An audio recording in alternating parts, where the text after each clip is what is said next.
Hello guys, আসসালামু আলাইকুম। আপনারা কেমন আছেন? আশা করি সবাই ভালো আছেন। আল্লাহর রহমতে আমিও বেশ ভালো আছি। আমি আজকে কি রান্না করব আমার থাম্বনেল দেখে আপনারা বুঝে গেছেন। আমি তেলের মধ্যে দিয়ে দিলাম পেঁয়াজ কুচি দিয়ে দেব আদা রসুনের পেস্ট দিয়ে নাড়াচাড়া করে নেব। একটু লাল লাল হয়ে গেলে পেঁয়াজ একটু লাল লাল হয়ে গেলে দিয়ে দেব রামাইশকে বরবটিও বলা হয়, আমরা রামাইশ বলে থাকি। একে একে সবগুলা দিয়ে দেব।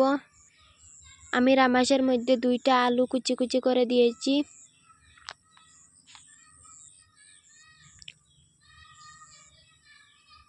এই যে নাড়াচাড়া করে নিচ্ছি, নাড়াচাড়া করে দিয়ে দেব মশলা, ধনিয়া গুঁড়া আর হলদি গুঁড়া, লঙ্কা গুঁড়া, পরিমাণ মতো লবণ দিয়ে নাড়াচাড়া করে নেব।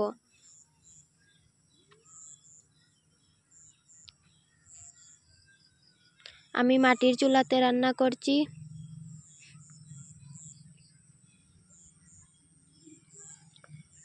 একটু জল দিয়ে ঢাকন দিয়ে দেব। এই যে ঢাকন দিয়ে দিলাম, আবার ঢাকন সরিয়ে দেখছি জলটা শুকিয়ে গেছে।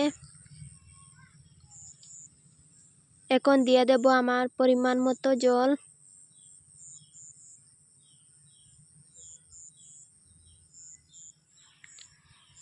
এই জল দিয়ে ঢাকন দিয়ে দিলে সিদ্ধ হয়ে যাবে।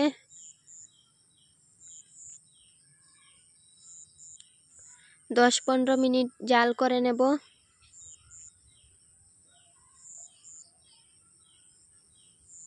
ঢাকন দিয়ে দিলাম, ঢাকন সরিয়ে দেখছি আমার রামাইশ আর আলু সিদ্ধ হয়ে গেছে। এখন দিয়ে দেব একে একে ছোট মাছগুলা। পুঁটি মাছ দিয়ে দেব। আমি এখানে কাঁচা মাছ অ্যাড করছি, ভাজা করা মাছ অ্যাড করছি না। কাঁচা মাছ অ্যাড করে দিলে খেতে দারুণ লাগে।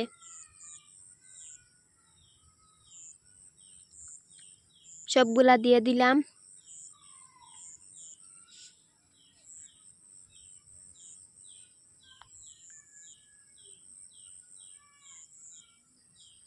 আবার দিয়ে দিলাম পরিমাণ মতো জল।